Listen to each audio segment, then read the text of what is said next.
रामकृष्ण हरी सर्वांना माझ्या चॅनलवर तुमचं खूप खूप स्वागत आहे। आणि आजची सकाळ ही सुरू मस्त देवपूजा पासून। तर इथे माझी पूजा झाली होती सकाळी 7 वाजताच। आज थोडी लेट झाली कारण की आज देवबिव पूर्ण घासून झाले, त्यामुळे थोडा उशीर झाला। बाहेरचं सुद्धा आवरून झालं, रांगोळी येते काढून। नंतर मग मी स्वयंपाक करायला घेतलं। तर आज मी तुम्हाला ही भेंडीची भाजी दाखवणार आहे, अगदी सिंपल पण सोप्या पद्धतीने आणि मस्त टेस्टी अशी।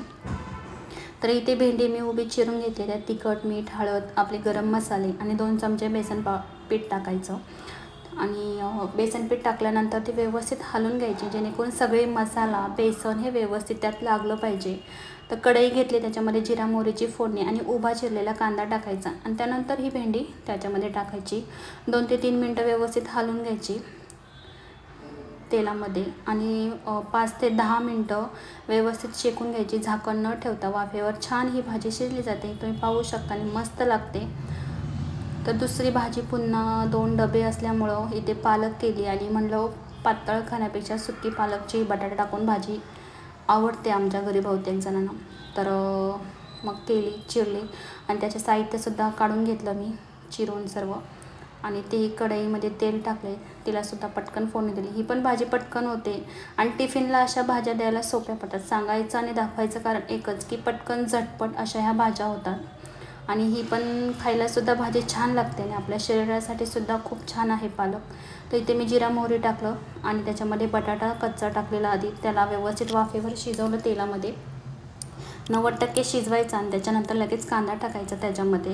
म्हणजे हे भाजीची प्रोसिजर कांदा टमाटर शेकेपर्यंत तो बटाटासुद्धा पूर्णपणे शिजला जातो। तर त्याच्यामध्ये मी आता हळद टाकली आहे, तिखट, गरम मसाला, आपले घरचेच मसाले टाकायचे, पण भाजी छान लागते ही, नक्की ट्राय करा। आणि त्यानंतर हे मसाले परतून घ्यायचे व्यवस्थित, मीठ भाजीच्या अंदाजानुसार। तर इथे मसाले मी व्यवस्थित टाकले, आता ते परतून घेणार व्यवस्थित एकसारखे। आणि वरून टमॅटो राहायला टाकायचा, तर टमॅटोसुद्धा ॲड करायचा। टमॅटो मागून टाकला कारण की ओलसरपणा त्याच्यात जास्त असतो, त्यामुळं कांदा शिकायला थोडा वेळ लागेल म्हणून नंतरून टाकला। कारण बटाटा पण शिजायचा होता आपल्याला जवळजवळ 10%, त्यामुळे तो मागून टाकला। आणि आता पालक टाकली त्याच्यामध्ये। आता एवढी मोठी पालक कढईभर पण झाली केवढी भाजी ते तुम्ही पाहालच, पण खरंच ही भाजी खूप छान लागते।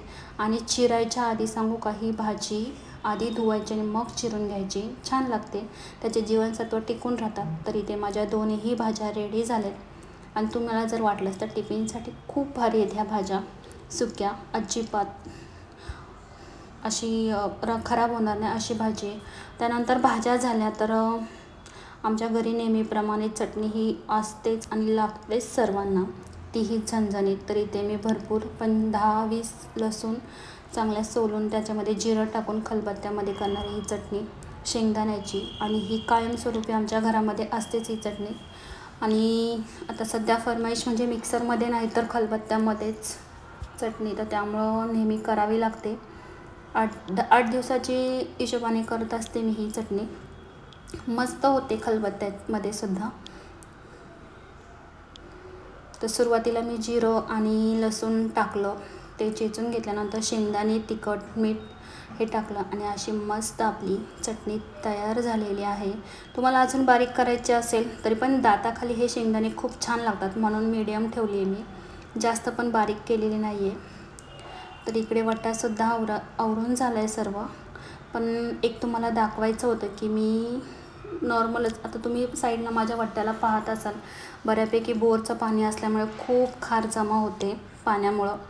तर मी हे प्रोडक्ट मागवलं होतं ऑनलाईन हॅपी प्लॅन्टचं, तर म्हटलं चला तुम्हाला दाखवावं म्हणून।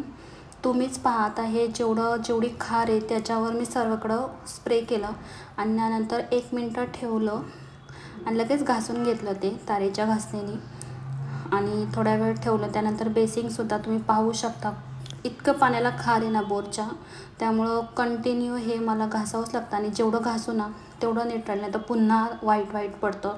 हे भरपूर जणांना एक्सपिरियन्स असेलच, ज्यांचं बोरचं पाणी असेल त्यांना। तर इथे मी सर्व स्प्रे करून घेतला आणि जवळजवळ 1-2 मिनटं जास्तच ठेवलं मी। आणि हे कोपरे तुम्ही पाहालच, जिथं आपण रॅक ठेवतो स्टँड भांड्यांचा, तिथे तर खूप पाणी साठलेलं असतं, नितळतं ते, तर तिथे पण बऱ्यापैकी मी मारलं। 1-2 मिनिटांनी मग घासून घेतलं सर्व. आणि ह्या कड्यांमध्ये सुद्धा आपण नेहमी घासू तरी पण ह्या ना बोरच्या पाण्याने खूप असं खार बसल्यासारखं दिसतं, असं वाटतं की घासलंच नाही असं दिसतं. आणि हे नळाला सुद्धा तुम्ही स्प्रे करू शकता. इतकं भारी, म्हणजे स्टील छान निघालं, पण हे थोडंसं कारण जास्त खार असल्यामुळे एवढं मला परफेक्टली निघाल्यासारखं नाही वाटलं. आणि प्लास्टिकसुद्धा खूप छान निघालं. तुम्हाला रिझल्ट दिसेलच आता, तुम्हाला दाखवते. कारण जर तुम्ही घेतलात तर नक्की यूज करा. फक्त मला थोडंसं फरशीला म्हणजे आपल्या स्टाईलला थोडा रिझल्ट कमी आहे, पण स्टीलच्या वस्तू, प्लास्टिकच्या वस्तू यांना रिझल्ट छानपैकी आहे. आणि पण बऱ्यापैकी खार निघाली, तुम्ही इथे पाहू शकता. आणि नळ पण असा मस्त चमकल्यासारखा. तरीसुद्धा अजून एकदा घासायचं आहे मला.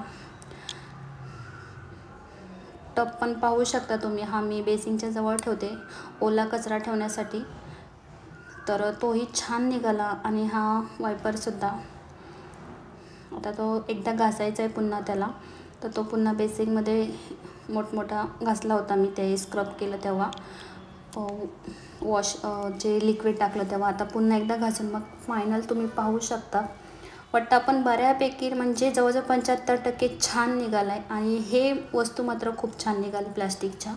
आणि नळ पण खूप छान दिसत होते, तुम्ही पाहालच आता. तसं नळ माझे स्वच्छच म्हणजे नेहमी घासतच असतो, पण ह्या लिक्विडने अजून छान शाईन मारत होती. कसा वाटला आजचा व्हिडिओ कमेंट करून नक्की सांगा. आणि अजून माझ्याकडून कोणकोणते व्हिडिओ तुम्हाला पाहायला आवडतील तेही सांगा. चला तर मग पुन्हा भेटूया अशाच एका व्हिडिओसोबत. तोपर्यंत बाय बाय.